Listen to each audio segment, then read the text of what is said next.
So, dear students, welcome back to the series of the video lectures on the unit number 3 of power quality. There is a transient over voltage and flickers.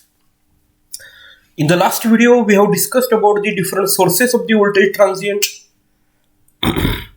There is a capacitor switching and lightning. Let us discuss it in the detail. So, capacitor switching. It is one of the more common cause of electrical transient is switching of the capacitor bank in a power system. So capacitor banks are basically used for the power factor improvement and also to reactive power compensation. Electrical utilities switch the capacitor bank during the peak load hours to offset the lagging kVAR demand of the load. So they are injecting the kVAR. The leading kVARs drawn by the capacitor bank offset the lagging kVAR demand of the load, reducing the net kVA load on the circuit. Switching of the capacitor bank. See, capacitor bank are injecting a kVAR. It is the leading kVAR. Okay, reducing the total net kVA load on the circuit. Switching of the capacitor bank is accompanied by surge of a current which is initially limited by characteristics impedance of the power system and the resistance of the line. A sharp reduction in the voltage is followed by the voltage rise, which decays by oscillation at a frequency determined by the inductance and capacitance of the circuit. One drawback to the use of capacitor is that they yield oscillatory transient when switched. Momentary. Some capacitors are energized all the time while others are switched according to the load level. Various control means including time, temperature, voltage, current and reactive power are used to determine when the capacitors are to be switched.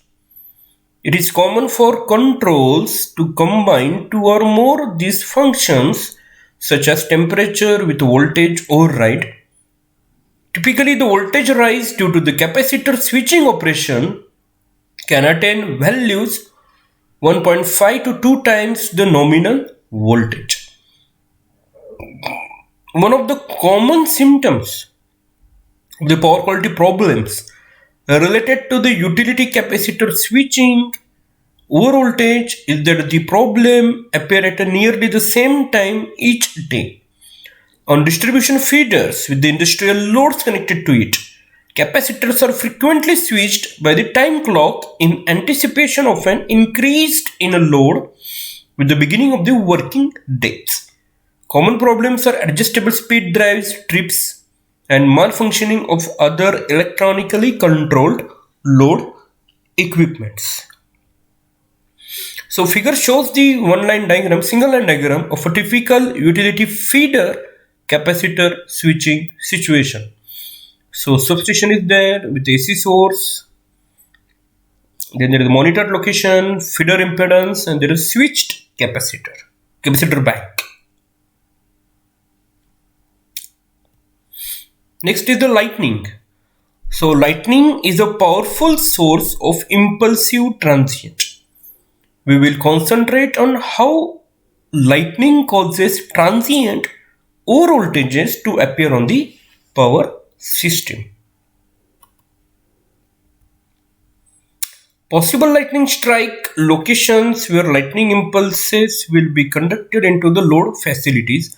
Like this is the simple diagram where one can indicate the possible locations where the lightning could get strikes.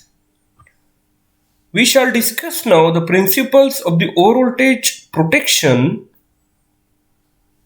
Like the fundamental principles of the overvoltage protection of load equipments are as follows. Let us limit the voltage across the sensitive insulation. Let's divert the surge current away from the load. Block the surge current from entering the load.